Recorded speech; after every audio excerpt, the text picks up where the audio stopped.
Assalamualaikum warahmatullahi wabarakatuh. Halo, aku Siti Amelia Wulandari dengan nomor NPM 22412041 dari kelas akuntansi 22A. Nah, pada pertemuan ini aku akan membahas mengenai metodologi dalam sistem akuntansi. Nah, oke, langsung saja pada pembahasannya. Metodologi pengembangan sistem adalah serangkaian langkah yang diikuti oleh analisis sistem saat mengembangkan sistem informasi. Nah, pengembangan sistem akuntansi melibatkan 3 tahap utama, di mana yang pertama ada analisis sistem, desain sistem, dan implementasi sistem. Nah, oke, ketiganya akan kita bahas ke depannya. Nah, yang pertama kita akan membahas analisis sistem. Nah, pada pengertiannya, analisis sistem adalah proses yang melibatkan pemahaman mendalam terhadap cara suatu sistem beroperasi, baik itu sistem yang sudah ada maupun yang akan dikembangkan. Nah, tujuannya ini adalah untuk mengidentifikasi masalah, peluang, dan kebutuhan dalam sistem tersebut. Analisis sistem mencakup pengumpulan data, pemodelan proses bisnis, identifikasi kebijakan, dan terkait penyusunan rekomendasi perbaikan atau pengembangan. Nah, pada analisis sistem memiliki peran penting dalam memastikan bahwa sistem dapat memenuhi tujuan bisnis, meningkatkan efisiensi, serta dapat menjawab tantangan yang dihadapi oleh organisasi ke depannya. Nah, pada tahap awal ini dalam proses pengembangan sistem yang lebih besar yang mencakup perencanaan, desain, implementasi, serta pemilihan implementasi. Nah, lalu yang kedua ini ada desain sistem. Pada pengertiannya, desain adalah proses penerjemahan kebutuhan pemakai informasi ke dalam alternatif rancangan sistem informasi yang diajukan kepada pemakai informasi untuk dipertimbangkan. Nah, tahap desain sistem ini dibagi menjadi 5 tahap. Di antaranya desain sistem secara garis besar, usulan desain sistem secara garis besar, evaluasi sistem, penyusunan laporan final. Yang kelima ada desain sistem secara rinci, dan keenam penyusunan laporan final desain sistem secara rinci. Nah, yang pertama ini ada desain sistem secara garis besar. Pada tahap awal ini, di mana sistem secara umum dirancang, mengidentifikasi masalah untuk kebutuhan dan tujuan sistem. Lalu ada penyusunan usulan desain sistem secara garis besar. Ini akan membuat proposal atau rancangan konsep sistem berdasarkan tahap pertama. Nah, ini akan mencakup ide-ide awal tentang bagaimana sistem akan bekerja. Lalu ada evaluasi sistem, di mana tahap ini melakukan evaluasi kritis terhadap proposal desain sistem untuk memastikan kecocokan dan kebutuhan. Ini bisa mencakup revisi dan perbaikan. Lalu ada penyusunan laporan final, di mana dokumen final yang menjelaskan secara rinci dan desain sistem secara umum yang akan digunakan sebagai panduan dalam pengembangan selanjutnya. Lalu ada desain sistem secara rinci, di mana ini akan mengembangkan detail teknis dan spesifik tentang bagaimana sistem akan berfungsi. Nah, ini itu akan termasuk desain basis data, antarmuka pengguna, dan logika aplikasi. Lalu ada penyusunan laporan final, desain sistem secara rinci. Nah, dokumen akhir yang akan merinci semua aspek teknis desain sistem yang akan digunakan dalam proses pengembangan.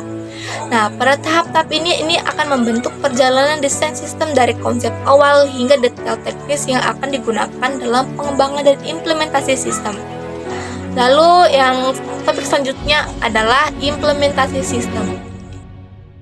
Implementasi sistem adalah proses penerapan dan penggunaan sistem yang telah dirancang ke dalam lingkungan operasi organisasi, di mana ini akan mencakup instalasi perangkat keras dan perangkat lunak yang akan diperlukan, pengembangan atau migrasi basis data, pelatihan pengguna, dan semua langkah yang diperlukan untuk memastikan sistem berjalan dengan efisien dan efektif, di mana tujuannya ini akan mengintegrasikan sistem baru dengan operasi organisasi dan kemungkinan penggunaan untuk memanfaatkan dalam aktivitas sehari-hari. Nah, pada implementasi sistem, ada langkah kunci dalam pengembangan sistem. Ini adalah saat perubahan sebenarnya terjadi dalam organisasi, di mana penting untuk mempersiapkannya dengan baik, mengikuti rencana, dan memastikan sistem berjalan dengan baik. Ini juga dapat melibatkan pelatihan penggunaan, pemantauan kinerja, dan pengujian sistem. Pada keberhasilan implementasi sangat penting untuk mencapai tujuan proyek dan memberikan manfaat kepada organisasi. Nah, Dalam tahap implementasi sistem, analisis sistem membuat laporan final yang implementasi sistem yang terdiri dari dua bagian utama. Yang pertama ini ada rencana implementasi sistem atau implementation plan. Ini adalah bagian pertama. Laporan ini berisi rencana terinci tentang bagaimana sistem akan diterapkan dalam lingkungan operasi organisasi. Nah, di dalamnya ini mencakup jadwal waktu, sumber daya yang diperlukan, langkah-langkah pelaksanaan, serta tindakan yang akan diambil jika ada masalah atau hambatan selama proses implementasi. Lalu yang kedua ini ada hasil implementasi sistem atau System Implementation Result. Bagian kedua laporan ini berisi penjelasan tentang apa yang telah terjadi selama proses implementasi. Hasil implementasi ini digunakan untuk mengevaluasi sejauh mana sih perusahaan berfungsi dengan sukses dan apakah tujuan proyek telah tercapai. Nah, pada laporan final implementasi sistem adalah dokumen yang kunci untuk membantu dalam memastikan bahwa sistem yang dirancang telah berhasil diimplementasikan dan beroperasi dengan baik dalam lingkungan organisasi. Nah, lalu ini terdapat 4 pendekatan konversi yang dapat digunakan dalam tahap implementasi sistem. Yang pertama ada pendekatan langsung atau direct conversion. Nah, dalam pendekatan ini, sistem lama dihentikan secara tiba-tiba dan sistem baru digantikan sepenuhnya. Ini sering disebut sebagai pemotong tiba-tiba. Dalam kasus ini, semua operasi bisnis beralih ke sistem baru dan satu langkah. Pendekatan ini memiliki keunggulan dan kerugian.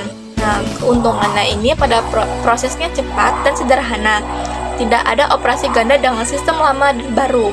Sedangkan kerugiannya ini memiliki resiko tinggi jika ada masalah dalam sistem baru, yaitu pemusuhan tiba-tiba dapat mengganggu operasi bisnis. Lalu ada pendekatan paralel. Nah, dalam pendekatan ini sistem lama dan baru berjalan bersamaan selama periode tertentu. Ini akan memungkinkan transisi lebih aman. Lalu yang ketiga itu ada pendekatan modular atau pilot project. Dalam pendekatan ini sistem baru diterapkan secara sederhana. Pada pendekatan ini memiliki keuntungan, yaitu memungkinkan penguji sistem baru secara lebih berfokus. Sedangkan pada kerugiannya ini memerlukan waktu yang lebih lama karena diterapkan secara bertahap. Lalu ada pendekatan phase-in atau phase-in conversion. Dalam pendekatan ini sistem baru diterapkan secara bertahap. Pada pendekatan ini memiliki keuntungan, yaitu meminimalkan resiko gangguan operasional dan memiliki kerugian. Satunya dapat memerlukan pengolahan yang cermat dan perencanaan yang baik. Nah, oke, baik, segitu saja yang pembahasan dan materi pada hari ini saya akhiri. Wassalamualaikum warahmatullahi wabarakatuh.